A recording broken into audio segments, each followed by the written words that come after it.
Now, ladies and gentlemen, this next act is a man I've known for very many, many years. He's been a close, personal showbiz friend of mine for a very, very long time. It is a great pleasure to welcome onto the stage, build up your applause for a man the like of which we shall never see again. It's the thinking man's idiot, Mr. Stewart Lee.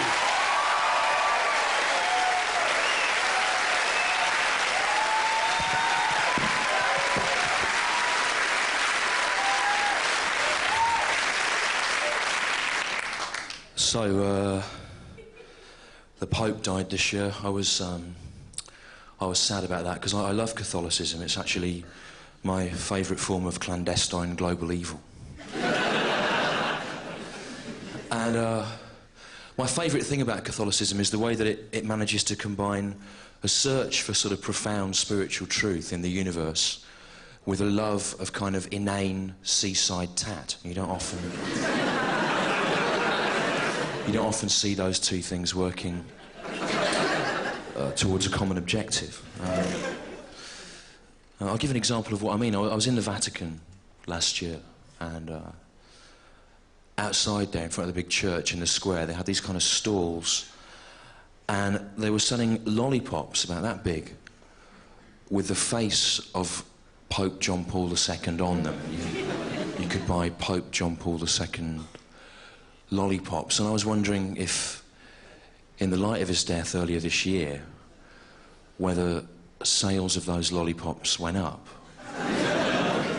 or whether they went down. Whether good Catholics thought,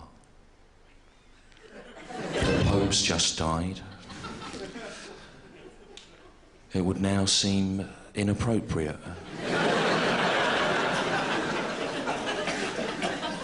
to lick a sugar effigy of his face.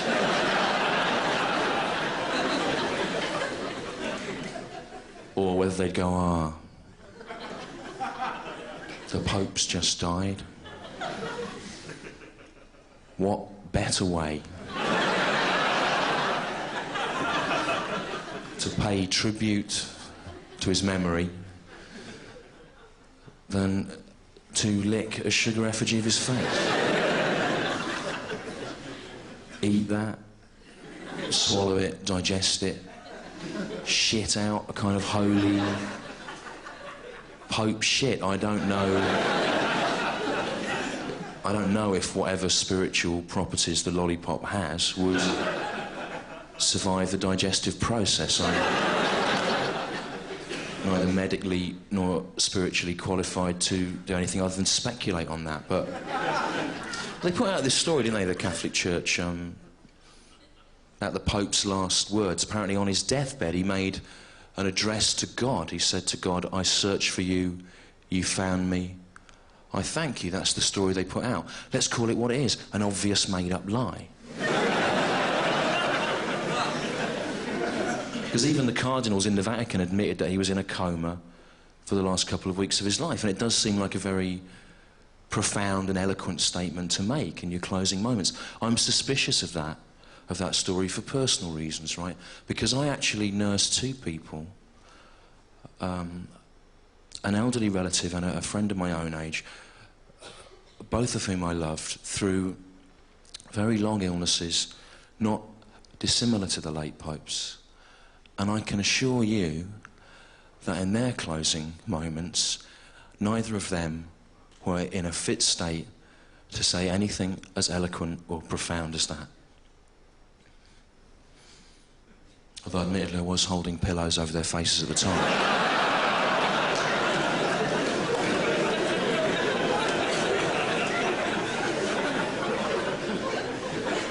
But you know, it was an act of love. Caused some consternation here, of course, the Pope's funeral, because it ended up being scheduled for the same weekend as the wedding of Prince Charles and Lady Camilla Parker Bowles, and they actually ended up moving that wedding to avoid a clash of interests. I don't think they should have done that. They should have left that wedding where it was, because for me, that's what split-screen television technology was invented for.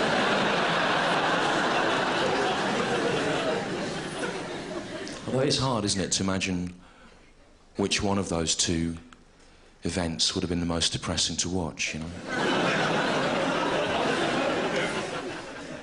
The public veneration of a wrinkled old corpse.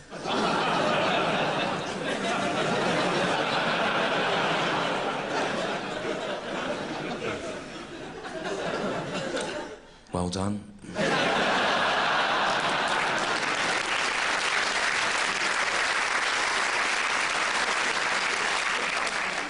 Let's hope the viewers at home are operating with the same lightning reflexes.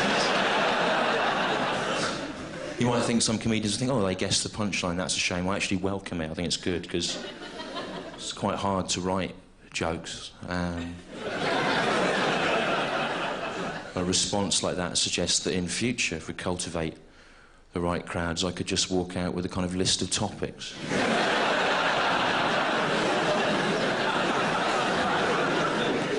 Read them out, and you could think of something amusing in your own imagination. Then if you didn't enjoy the show, it would be your fault.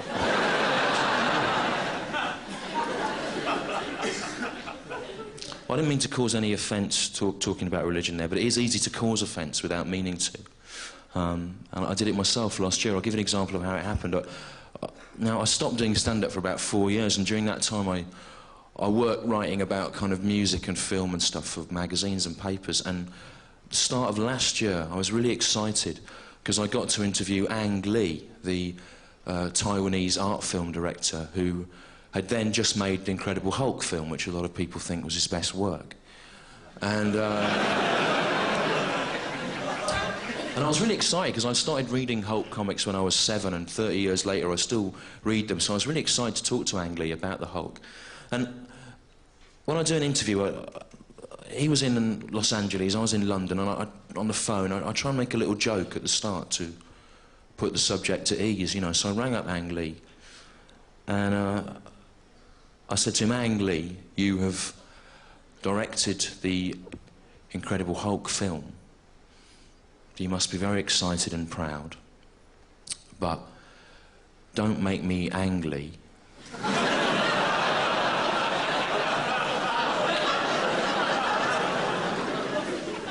You wouldn't like me when I'm angry.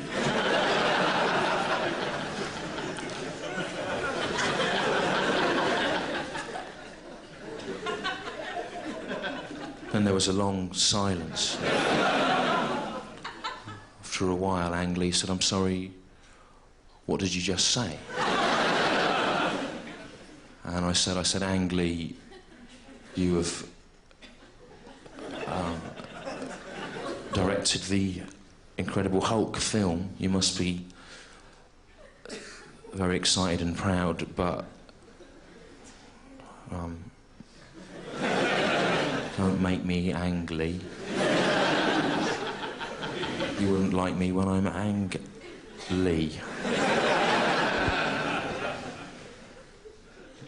Then there was another long silence, and then Ang Lee said, I'm sorry, can you repeat that? And I said, no, there's no need, it was just a stupid joke. And he went, no, what did you say? And I said, Ang Lee, you have directed the Incredible Hulk film.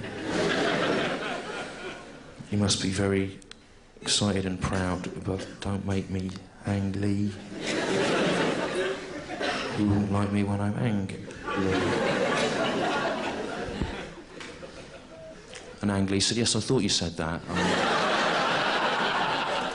I heard you the first time. Why did you say that? I said, well, it's just a joke, you know. I expect loads of people have made that joke to you. And he said, no one's ever done it before. What did you mean? And I said to him, well, you know the Hulk film? And he went, yeah.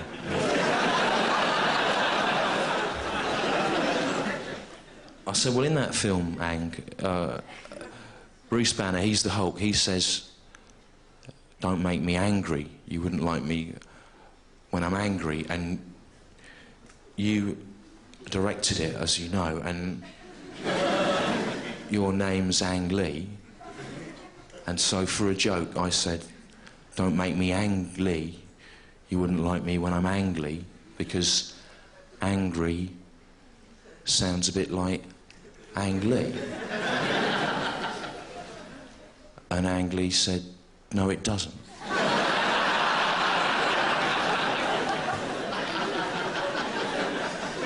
And I said, come on, Ang, be fair. Ang Lee does sound a bit like angry.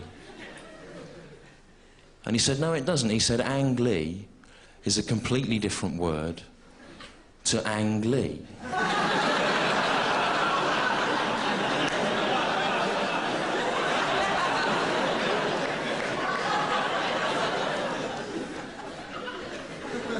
I said, I'm sorry, can you repeat that?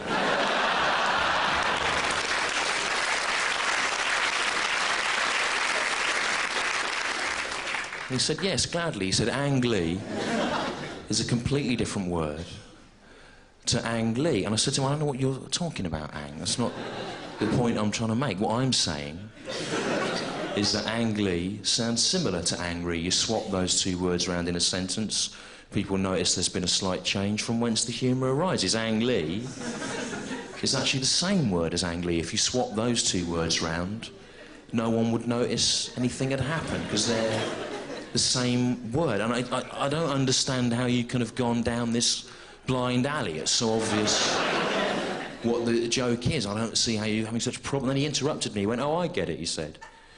Is this a joke about me having a Taiwanese accent?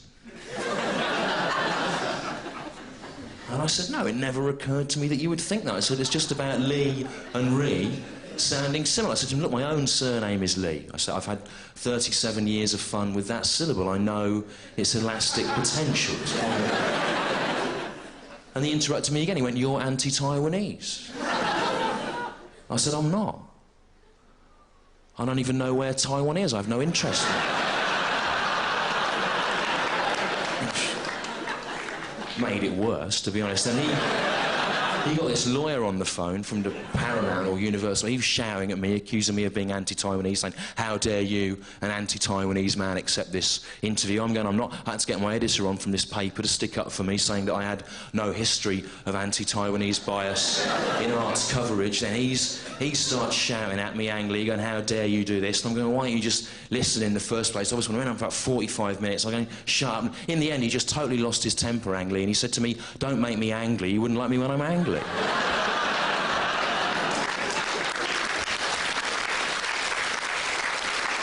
I said, you've proved my point, you fucking Taiwanese idiot. Go back to Taiwan, wherever that is. Then he started arguing with me again. In the end, Ang Lee argued with me for so long that he missed his 2:30 dental appointment. That's the time that Ang Lee goes to the dentist. Don't let him tell you any different. They say to him, do you want an appointment card? He says, no, there's no need to write it down. I'll remember the time of the appointment by thinking of my own pain. I've been Stewart Lee. Thanks a lot for bearing with us. Thank you. Stewart Lee! Well, that's all from us at Edinburgh and beyond. A big round of applause for all the acts you've seen this evening. See you next time.